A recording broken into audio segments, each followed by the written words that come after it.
Hello बच्चों, आइए प्रश्न को देखते हैं। तो प्रश्न में दिया है वैद्युत रसायन श्रेणी की सहायता से ज्ञात कीजिए कि Zn, Cu, Ag, Na तथा Sn धातुओं में से प्रबलतम तथा दुर्बलतम अपचायक कौन सी है। आइए मुख्य अवधारणा की चर्चा करते हैं। मुख्य अवधारणा।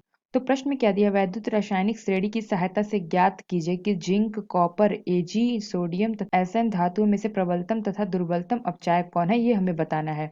तो हम जानते हैं कि वैद्युत रसायन श्रेणी में जिस तत्व का अपचयन विभव कम होगा उसकी अपचायक क्षमता उतनी ही अधिक होगी। तो हमने क्या देखा कि जिस तत्व का अपचयन विभव यानी कि अपचयन विभव कम होगा उसकी अपचायक क्षमता उतनी ही अधिक होगी।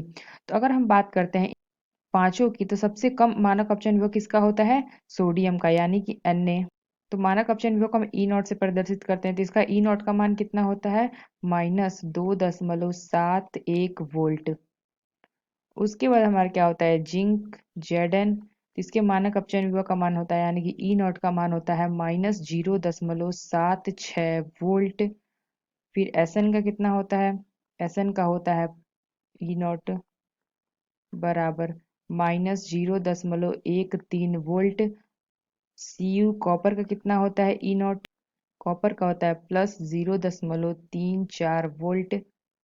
Ag का कितना होता है, Ag का होता है E0 बराबर +0.80 वोल्ट। इसमें हमने क्या देखा कि जिसका मानक अपचयन विभव कम होगा उसकी अपचायक क्षमता अधिक होगी।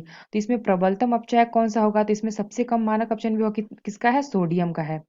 तो यह हमारा क्या होगा, ये हमारा होगा प्रबलतम अपचायक। और जिसका मानक अपचयन विभव ज्यादा है वह क्या होगा, दुर्बलतम अपचायक। तो ये जो हमारा Ag है इसका सबसे ज्यादा है, तो इसका क्या हो जाएगा, दुर्बलतम। इसका मानक अपचयन विभव क्या है, ज्यादा है, तो ये हमारा हो जाएगा दुर्बलतम अपचायक। तो हमने क्या देखा, जो हमारा सोडियम है उसके मानक अपचयन विभव का मान कम है, इसलिए हमारा क्या होगा, प्रबलतम अपचायक होगा। और जो हमारा Ag है इसका मानक अपचयन विभव क्या है, ज्यादा है, इसलिए ये हमारा क्या होगा, दुर्बलतम अपचायक। तो आशा करते हैं आपको समझ में आया होगा। धन्यवाद।